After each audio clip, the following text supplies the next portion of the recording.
जय श्री जगन्नाथ सांग मैंने आमे बाहरिलु ईशा अभिमुखे। ईशा ईशा हेउची जोठी शिवंकर विख्यात बड़ मस्तक श्रेष्ठ कहुए से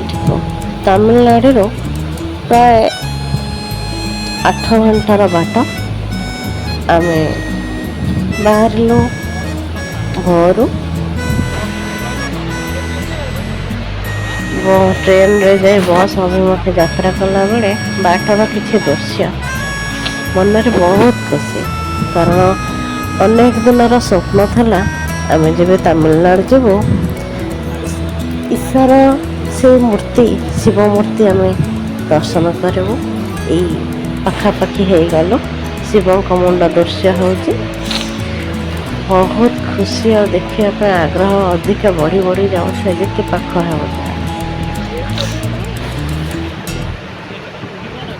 एते पाख देखा जाउथबा मुंडटा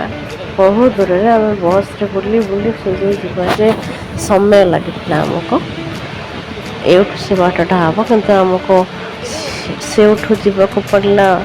मेन गेट पाखक जो आम ध्यान लिंग आउ अनेक जिन देखा पाइलु सत्य सांग मैंने जगह एते शांतिमय आपन जब ध्यान लिंग भितर 10 मिनट बसीजे आपन को लगे मुझे शांतिर महल भितर गोटे नीरव कोठरी भितर निजको आ ठाकुर को पाई आपड़ से किसी कहे पूरा साइलेंट से जगह एते साइलेंट आपड़ देखिले निजे आसिले अनुभव करें मो झी बहुत खुशी था बाबा सहित से प्रथम कर आसी बाबा को सहित आसी से बहुत खुशी ये से ध्यान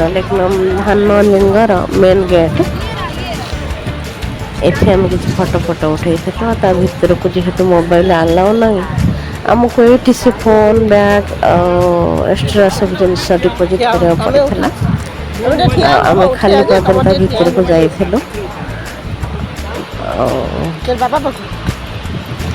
तापर आमको सेठू फेरिया कि 2-3 घंटा लगी जाइला लाइन में ठिया है दर्शन करी यह गोटे असुविधा है से खाइबार बहुत प्रॉब्लम आम जेहेतु भोर आसी से खाइबा सेमती किसी रुचिकर मिल नाला जदिओ प्रभु ठाकुर किसी खाद्य मिले बोली आम जानी किंतु से दिन बंद था आम प्राय से अधिक थे भी गोटे गोटे प्लेट किसी खाई ये आम ठाकुर पाख बाहरिलु किसी लोग शगड़ गाड़ी में जाऊ चलिक जीवार गोटे निरा आनंद आम ओडिया भाई मैंने से किसी देखाई आम सहित आम चलू एठी जेहेतु प्रभु जिते जिते पाख हो जाता शिव मुंड आमको से गोटे निरा आकर्षण जमी टाणी नहीं जाए खरा प्रबल होता है प्रबल खरारे चली चली गला बेले पेसेंस भी रहू न था जेहेतु खाइनु ये सब शगड़ गाड़ी सब जाऊँच प्राय 50 जन खंडे बसीजे शगड़ गाड़ी शगड़ी आसी को गड़े गड़े गड़े गड़े नहीं जीव ये से शिव अर्धलिंगेश्वर लाइट शो हुए जय भोलानाथ जय शिव सुम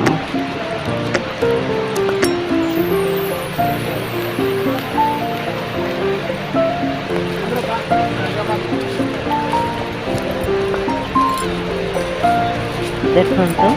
आम ओडिया भाई भाई मैंने भी आसछन बहुत जगार बहुत दूर दूरांत ये आसछन देखापी ये छुट्टी भी गोटे किसी प्रोग्राम कि प्रस्तुति चल थाए बेसी समय ता भीतर रही है कि अति भीतर को जाई भी है कारण आम जागरा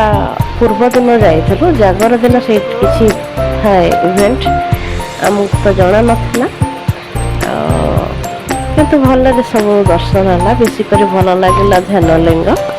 ଆଉ ସେଇଠୁ ଫେରିଲା ବାଟରେ ଆମେ ଖରାରେ ଅବଶ୍ୟ ପୁରା ଇଏ ହେଇଯାଇଥିଲୁ, ଟାୟାର୍ଡ଼ ହେଇଯାଇଥିଲୁ। ଆଉ ମେନ୍ ଗେଟ୍ ଯାଇ ଯିବା ପାଇଁ ବାହାରିଲା ବେଳକୁ ଅଧା ବାଟରେ ଆମ ପାଖ ପାଇଁ ଭେଟ ହେଇଯାଇଥିଲା ଗୋଟେ ବସ୍। ଆମେ ପୁଣି ଫେରି ଆସିଥିଲୁ ବସ୍ ଯୋଗେ।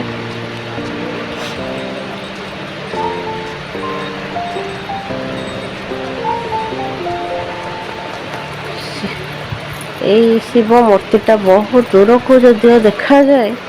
କିନ୍ତୁ ତାଙ୍କ ପାଖକୁ ଯାଇ ପହଞ୍ଚିବା ଆଉ